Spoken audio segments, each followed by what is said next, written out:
Le Japon, c'est un petit pays très achalandé, avec beaucoup de monde, beaucoup de trafic. L'autre élément, c'est que c'est un pays qui est soumis à des problématiques sismiques. Or, le Québec aussi doit composer avec des problématiques sismiques, bien que ça fait longtemps qu'on n'a pas eu de tremblement de terre, mais on est toujours sujet à en avoir. Le Code canadien des ponts routiers, d'ailleurs, prévoit des dispositifs particuliers pour la protection sismique des ouvrages. Donc, on sait que le Japon est très avancé dans le domaine et ça nous intéresse beaucoup. Le troisième élément qui nous intéresse, c'est aussi la réponse aux sinistres. Alors, la réponse aux catastrophes naturelles. On sait qu'au Québec, on en a eu quelques-unes au cours des derniers 10 ans, des derniers 20 ans.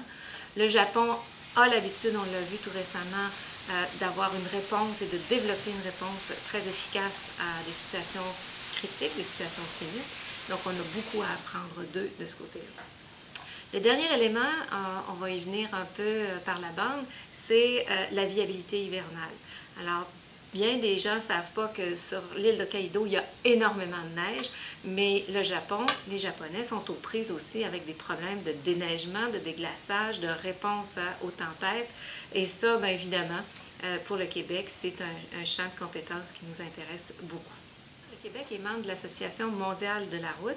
C'est une association qui regroupe 118 gouvernements. En fait, c'est 117 pays et le Québec. Le Québec a un statut particulier au même titre que les autres pays dans cette association-là. C'est un statut qui est hérité de l'histoire de l'association, mais qui a été confirmé en 1995 lors du Congrès mondial de la route à Montréal. Donc, le Québec a un statut particulier et le Japon est un de nos collègues autour de la table du comité exécutif depuis plusieurs années. Ça nous permet des échanges plus fréquents de l'un à l'autre, donc du Québec vers le Japon, mais ça a aussi développé une certaine complicité, d'autant plus que le Japon a reçu le Congrès mondial de la viabilité hivernale en 2002 et que le Québec était l'hôte de ce même congrès en 2010. Alors, il y a une complicité, un apprentissage l'un de l'autre et c'est comme ça qu'on est très impliqués dans cette association, le Japon aussi, et je pourrais dire qu'on s'est développé un lien d'amitié avec le Japon dans ce cadre-là. Justement, quand vous parlez du statut particulier du Québec au sein de cette association, je pense qu'en 1995, la présidence était assumée par un Japonais. En 1995, la présidence était à Victor Maboub, le Mexicain, je pense. Oh, pardon. Je pensais que c'était M. Mitani à ce moment-là. Je pense qu'il est arrivé plus tard. Ah, ok, ça va, il n'y a pas de problème. Mais l'Association mondiale de la route a eu différents présidents. Il y a eu une présidence japonaise qui est Hiroshi Mitani. Alors, sous cette présidence-là, il y a eu énormément de travail qui a été fait, beaucoup au niveau de la planification stratégique aussi. Et pour ma part, j'ai l'honneur d'avoir succédé à M. Mitani avec un autre président entre les deux, mais j'ai quand même succédé. Moi, je m'inscris dans cette présidence-là. Vous parlez effectivement des activités que vous avez eues avec le Japon. Il y a eu plusieurs activités avec le Japon. Il y a eu des rencontres du comité exécutif au Japon. Le Japon reçoit régulièrement les comités techniques parce que l'Association mondiale de la route se subdivise par la suite en 18 comités techniques qui traitent de divers sujets. Et fréquemment, le Japon invite les experts du monde entier dans un domaine de spécialité donné à une rencontre sur le territoire japonais. C'est toujours très apprécié. Le Japon est aussi très impliqué par la coordination de thèmes. Il y a un comité national japonais également qui s'assure que la diffusion de l'information se fait correctement au Japon dans le domaine de la route.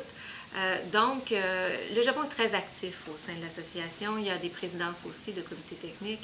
Et c'est comme ça qu'on est capable de diffuser et disperser l'information qu'on peut développer. Et je pense qu'il y a eu des congrès sur la gérance hivernale, je ne sais pas le nom exact. Hein? Alors, le Japon a été l'hôte du congrès sur la viabilité hivernale en 2002. Ça a été un congrès qui s'est déroulé à Sapporo, donc en plein milieu de l'hiver, juste avant le festival de neige de Sapporo. Et tous les congressistes ont fort apprécié cet événement-là. Le Québec avait un pavillon à l'exposition à l'époque. C'était la première fois qu'on avait un pavillon Québec dans un congrès hivernal. Donc, c'était vraiment une première qui a été suivie de d'autres, mais ça, c'était vraiment une première et on a beaucoup apprécié l'accueil de nos amis japonais et la qualité du programme technique. Et si on parle enfin de l'expertise que le Québec a dans le secteur, si on veut, de la viabilité hivernale, qu'est-ce que ça serait? La réponse aux intempéries, la réponse très rapide. Donc, l'organisation qu'on a en amont des tempêtes, toute la préparation qui fait en sorte qu'au moment où l'intervention est nécessaire, on est capable d'intervenir. Pour le service aux usagers, pour le dépannage aussi, on a des patrouilleurs, il y a des stations météorologiques qui sont en déploiement. Ça aussi, c'est des éléments avec lesquels on est capable d'échanger avec nos collègues japonais qui sont très techno. Nous, on en a développé des mobiles. Alors, c'est un petit peu une particularité du Québec, la station météorologique mobile. Mais tout ça fait en sorte que le service à l'usager est plus efficace et très de pointe au Québec. Au Japon aussi, bien évidemment, mais je pense qu'on peut s'enrichir l'un de l'autre de nos expériences en hiver. Justement, dans vos relations que vous avez avec les Japonais, qu'est-ce que vous retenez ou qu'est-ce que vous avez appris des Japonais? On apprend beaucoup du Japon, on apprend beaucoup des Japonais aussi, leur rigueur dans le traitement de certains dossiers, particulièrement dans des situations de sinistre ou en viabilité hivernale, mais dans la réponse au sinistre, il y a une rigueur, il y a une structure, il y a une opération, une structure de commandement qui est très, très claire et le respect de la hiérarchie. Et ça, c'est quelque chose qu'on apprend aussi en situation critique, en situation de crise de mobilité. C'est quelque chose qui sert. Il faut avoir resserré la ligne de commandement. Et ça, on a appris ça beaucoup de nos amis japonais. Le développement des relations Québec-Japon peut prendre toutes sortes d'aspects.